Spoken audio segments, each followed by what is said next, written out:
In the early hours of a crisp October morning, a humanitarian convoy, its decks crowded with activists, journalists, and aid workers, set sail across the Mediterranean, their destination, the besieged Gaza Strip.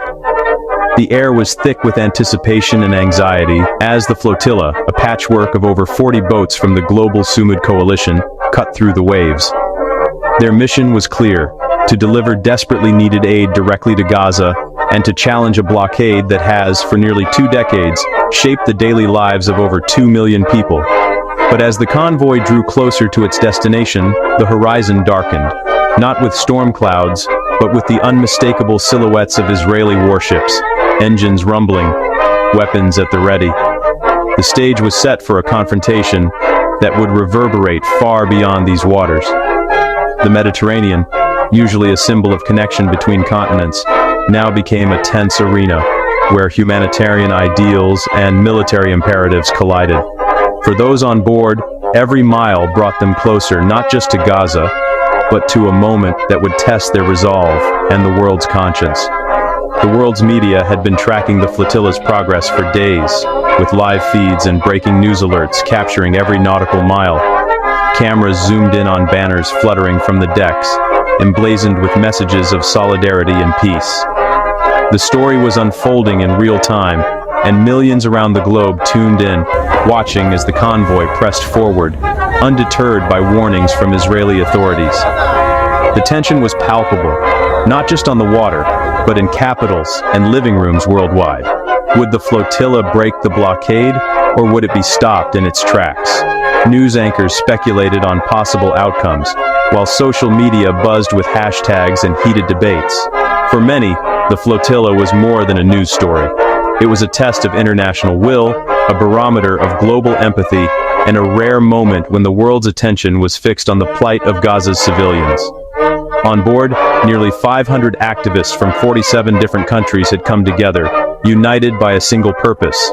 Among them were doctors, teachers, students, politicians, and well-known figures from the world of human rights. Some had traveled thousands of miles to be here, determined to bear witness and to act. They loaded the ships with food, medical supplies, water filters, and children's toys, items that, for many in Gaza, have become luxuries. The atmosphere was one of resolve and hope, but also of uncertainty. Many knew the risks. Previous flotillas had been intercepted, sometimes with deadly force. Yet, for these volunteers, the cause outweighed the danger. Conversations on deck ranged from logistics to philosophy as strangers became comrades, united by a sense of shared destiny. For some, this was a culmination of years of activism. For others, it was their first direct action, a leap of faith into the unknown. The night before the confrontation, many wrote letters to loved ones, unsure of what the dawn would bring. The sense of history in the making was unmistakable. As the flotilla neared the edge of Gaza's maritime boundary, still in international waters, the Israeli Navy made its move. Warships fanned out, forming a blockade of their own, and radioed warnings to the approaching boats.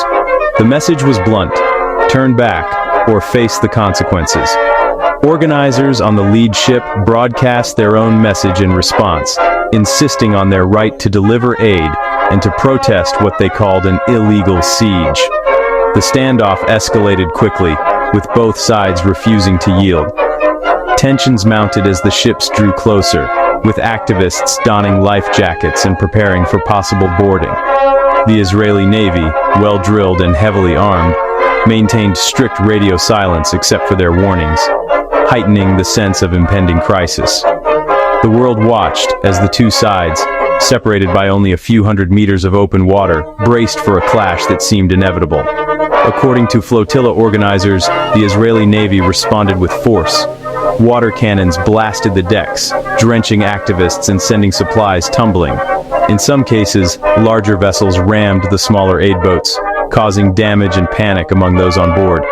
Navy commandos boarded several ships, detaining crew and passengers at gunpoint. The activists accused Israel of using excessive and dangerous tactics, designed to intimidate and silence dissent. For many watching live, the images were shocking. A humanitarian mission met with military might. The chaos was compounded by confusion and fear. as shouts in multiple languages echoed across the decks. Some activists tried to shield the cargo, while others linked arms in peaceful resistance. The sense of vulnerability was acute, as the line between protest and peril blurred in the spray of water and the glare of searchlights. The world's media captured every moment, broadcasting scenes of chaos and courage to millions. The Israeli government, for its part, defended its actions.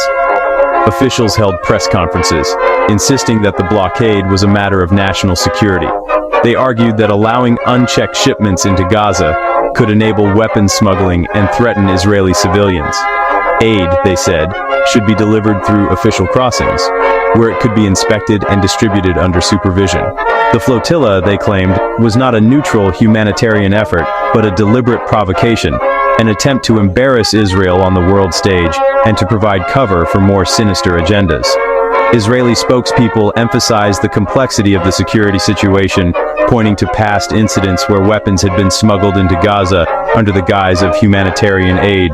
They insisted that their actions were measured and necessary, and that the safety of both Israelis and Palestinians depended on strict enforcement of the blockade.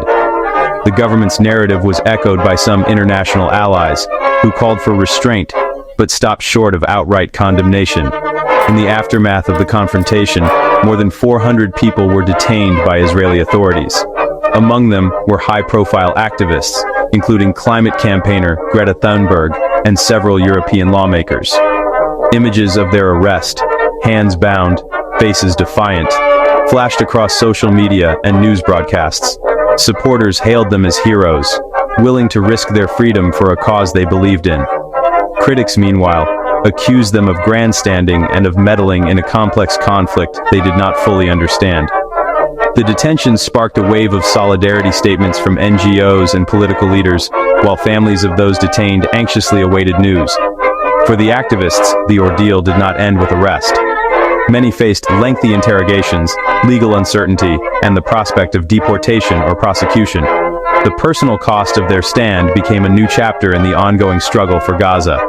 The international response was swift and polarized. Some governments condemned the interception as a violation of international law, calling for the immediate release of the detainees and an end to the blockade. Human rights organizations described the Israeli actions as intimidation and collective punishment, arguing that the blockade itself constitutes a form of siege warfare. Israel's security minister, however, doubled down, labeling the activists as terrorist sympathizers and warning that future attempts to breach the blockade would be met with even greater force.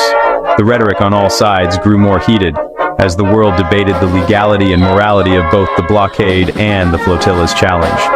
Diplomatic channels buzzed with urgent messages as ambassadors were summoned and emergency sessions convened at the United Nations. The incident became a litmus test for international law and the limits of humanitarian intervention, with each side marshaling legal arguments and historical precedents to support their case. The confrontation at sea quickly sparked protests in cities around the world. From London to Istanbul, New York to Cape Town, demonstrators took to the streets, waving banners and chanting slogans in support of Gaza and the detained activists. Social media campaigns called for boycotts and sanctions, while counter-protests voiced support for Israel's right to defend its borders. The incident reignited a global debate over the humanitarian crisis in Gaza, the ethics of blockade, and the limits of nonviolent protest. For many, the flotilla became a symbol of resistance, of solidarity, and of the enduring struggle for justice in the region. The protests were not limited to the streets. Artists, musicians, and writers added their voices, creating works that captured the pain and hope of the moment. Universities held teach-ins, faith leaders issued statements, and ordinary people found themselves drawn into conversations about justice, security, and the meaning of international solidarity. As the dust settled, questions lingered. Was the interception a necessary act of self-defense, or an unjustified crackdown on humanitarian aid? Could the blockade ever be justified, given the suffering it inflicts on ordinary people?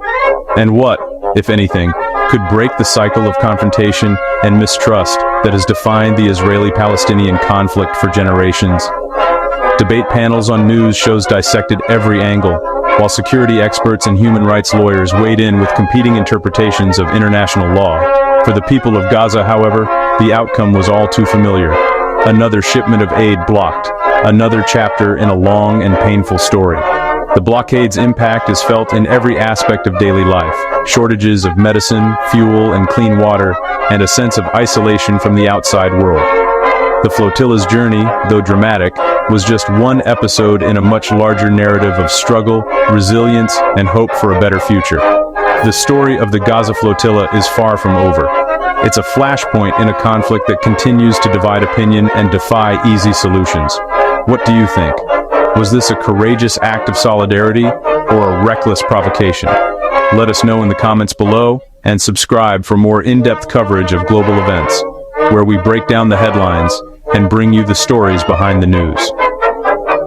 As the world continues to grapple with the complexities of the Israeli-Palestinian conflict, the voices of those who risked everything on the open sea remind us that the struggle for justice, dignity, and peace is ongoing, and that every act of conscience, no matter how controversial, has the power to shape history.